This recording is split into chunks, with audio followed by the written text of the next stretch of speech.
Eu caminhava pelo parque, distraída, imersa nos pensamentos sobre minha vida e as dificuldades que eu tinha enfrentado em São Paulo, em meio a tantos rostos desconhecidos. Eu buscava um sentido, algo que me conectasse com a cidade tão cheia de promessas e, ao mesmo tempo, tão distante de tudo que eu já conhecia.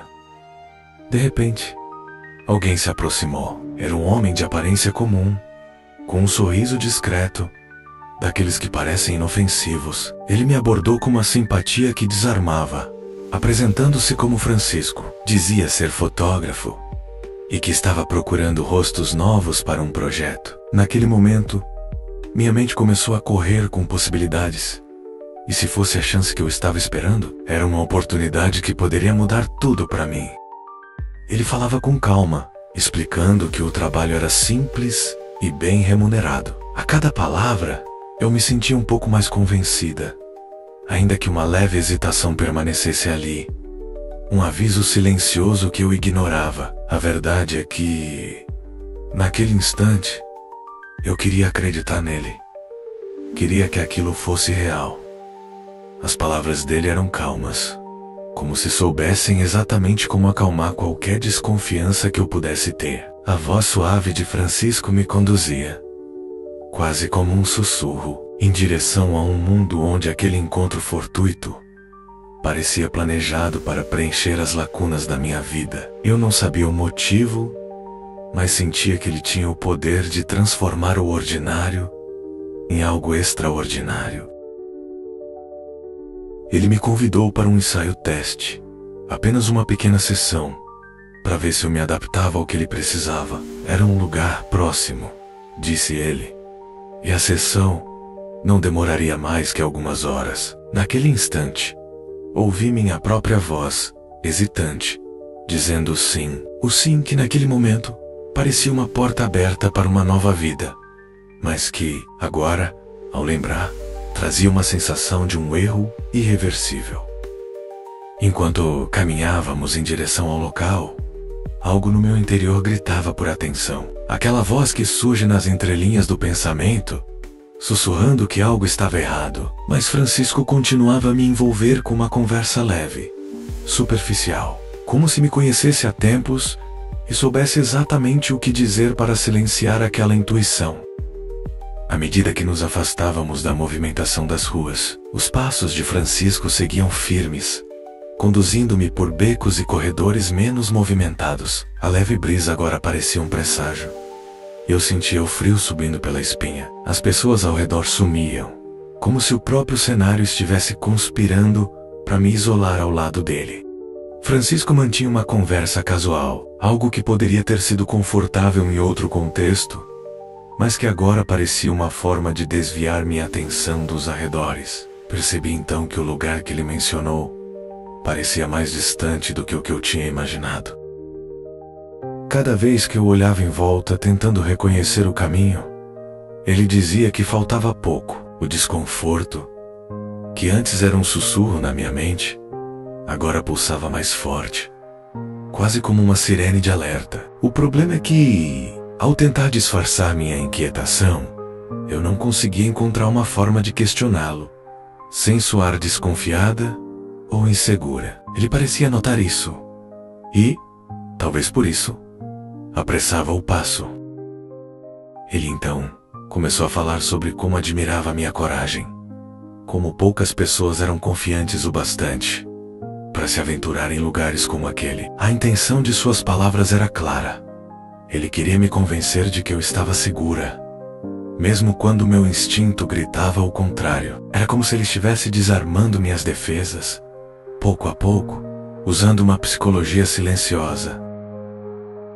Francisco deu um passo em minha direção, e meu corpo inteiro ficou tenso. Seu olhar, que antes parecia amigável, agora revelava algo que eu não conseguia decifrar. As palavras de encorajamento que ele proferiu antes ecoavam em minha mente como uma piada cruel. O que significava estar ali, naquele lugar isolado, com alguém que até então era um estranho?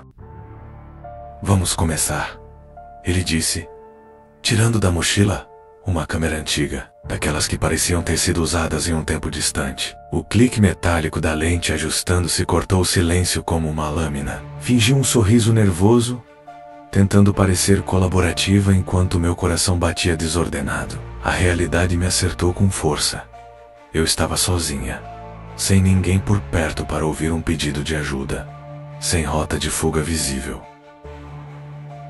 Você está bem? Ele perguntou, com uma entonação que beirava zombaria. Não respondi. Cada segundo se estendia como uma eternidade. A brisa leve agora era um vento frio, envolto em um silêncio que parecia afundar em um abismo sem fim. Minhas mãos tremiam imperceptivelmente, enquanto eu tentava manter a compostura. Preciso de um pouco de água, disse, minha voz soando trêmula, quase engasgada. Francisco parou por um momento, observando-me com olhos calculistas. Um silêncio pesado pairou entre nós, e ele parecia avaliar minha reação. Claro, mas vamos terminar isso primeiro, respondeu, sua paciência agora atingida com uma nota de urgência que me fez estremecer. Ele continuava falando, mas sua voz se tornava um murmúrio distante, enquanto meu foco se desviava para as sombras ao redor, buscando algum sinal de vida, alguma escapatória. Um ruído leve atrás de mim chamou minha atenção, mas quando me virei, não havia nada. O medo rastejava pela minha pele, deixando um rastro de arrepios. Francisco deu mais um passo, encurtando a distância entre nós, e minha mente corria, procurando uma desculpa, uma distração, qualquer coisa que pudesse me dar tempo. Meu coração martelava como um tambor descontrolado, e as palavras de Francisco, que antes pareciam inofensivas, agora carregavam um peso sinistro. Ele começou a posicionar a câmera, ajustando o ângulo e observando-me de relance, como se estivesse medindo minha reação. Eu forcei um sorriso, tentando mascarar o pânico que ameaçava transbordar. A cada clique da câmera, eu sentia a tensão crescer. As luzes amareladas dos postes distantes pintavam sombras longas no chão, e a escuridão parecia ganhar vida ao nosso redor, encolhendo e se expandindo como um animal à espreita. Francisco se movia com uma precisão estranha, sua atenção dividida entre a lente e meus movimentos. A sensação de estar presa em uma armadilha era quase sufocante. Vamos tentar algumas poses diferentes, algo mais natural, ele sugeriu, a voz carregada com um tom que fazia minha pele arrepiar. Meus instintos gritavam, exigindo que eu corresse, mas minhas pernas estavam congeladas, ancoradas pelo medo. Minha mente, naquele momento, avaliava se eu deveria correr ou ficar. Quais eram as chances de escapar? E se eu corresse, quais as chances de ele me alcançar? Tomei um fôlego profundo, buscando coragem em meio ao caos da minha mente. Eu acho que esqueci algo na minha bolsa, disse, tentando soar casual, apontando para onde havíamos deixado nossas coisas. Francisco franziu a testa por um segundo, o que pareceu uma eternidade, mas então assentiu. Rápido, ele respondeu, sem desviar os olhos. Cada passo em direção à bolsa parecia uma eternidade. Minha respiração se acelerava, e o som do vento misturado ao farfalhar das folhas era agora ensurdecedor. Peguei a bolsa com mãos trêmulas, os dedos buscando desesperadamente o celular. Francisco, atento, percebeu o que eu estava fazendo, e sua expressão mudou, o sorriso desaparecendo em um instante. Precisamos terminar logo, ele disse, a voz mais firme. Enquanto avançava, seus passos eram agora decididos, sem mais pretextos. O medo explodiu em meu peito, e sem pensar, comecei a correr. O peso da bolsa batendo contra mim, enquanto meus pés se chocavam contra o chão frio. O som dos passos de Francisco ecoava atrás de mim, um lembrete constante de que eu não estava longe o bastante. O caminho diante de mim era escuro e desconhecido, mas isso não importava. Eu só precisava me afastar, Precisava de uma chance, uma única chance, para escapar daquele pesadelo. Corri como nunca havia corrido antes, o ar gelado queimando meus pulmões, e a adrenalina entorpecendo qualquer noção de tempo ou espaço. O som dos passos de Francisco ecoava logo atrás. Um lembrete implacável de que a distância entre nós era pequena demais. Cada batida do meu coração soava como uma sentença, uma contagem regressiva para um destino que eu não ousava imaginar.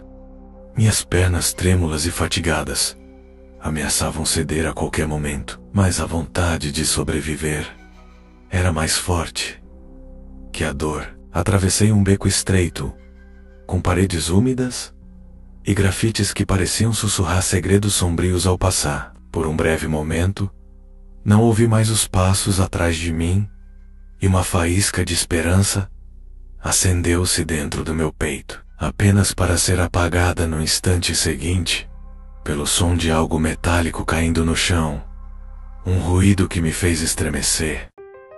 Olhei rapidamente por sobre o ombro e vi Francisco parado na entrada do beco, sua silhueta destacada pela luz fraca de uma lâmpada trêmula. O brilho nos olhos dele era diferente agora, sem disfarces, apenas pura determinação. Seu rosto estava calmo, controlado, e isso era o que mais me aterrorizava. Ele não corria mais. Caminhava em minha direção com uma confiança que me fez entender que ele estava certo de como aquilo terminaria.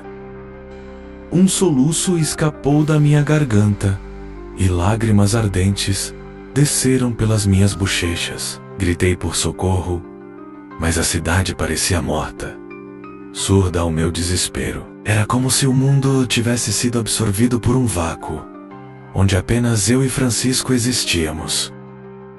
Você não deveria ter tentado fugir, ele disse, a voz soando baixa e ameaçadora, como um trovão contido antes da tempestade. Um passo, depois outro, e cada um era como um golpe, trazendo-me mais perto da realidade que eu não queria aceitar. Meus olhos buscaram freneticamente alguma rota de escape, algo que eu pudesse usar para me defender, mas o beco estava vazio, um corredor estreito de concreto que se fechava ao meu redor. Quando ele finalmente me alcançou, senti o frio de suas mãos me segurando pelos ombros. Tentei resistir lutando com todas as forças que me restavam, mas ele era mais forte. Sua expressão era fria, sem um traço de remorso. A última coisa que vi antes de tudo desmoronar foi ele rasgando minhas roupas e desferindo um golpe brutal em minha cabeça. Depois disso, tudo se apagou, mergulhando-me em uma escuridão profunda. Acordei dias depois em um hospital, cercada por rostos que não reconhecia. Minha memória era um borrão. Fragmentos do que havia acontecido voltavam em flashes dolorosos e confusos. A polícia estava lá, fazendo perguntas que eu mal conseguia processar. Havia sobrevivido, mas não sabia dizer como. Francisco tinha desaparecido, deixando para trás apenas o rastro de uma noite que continuaria me assombrando para sempre. As notícias falavam de uma série de desaparecimentos, e o nome dele surgia em relatos vagos. Uma figura fantasmagórica que parecia desaparecer e ressurgir em outros lugares, outras cidades. A cicatriz em minha mente e corpo seria eterna. Um lembrete de que o verdadeiro terror não é o que se esconde nas sombras, mas o que caminha à luz do dia, disfarçado de gentileza e promessas. Eu havia escapado, mas parte de mim ainda estava presa naquele beco, revivendo cada momento em que o medo e a incerteza se misturavam com a melancolia de ter conhecido a face real do perigo.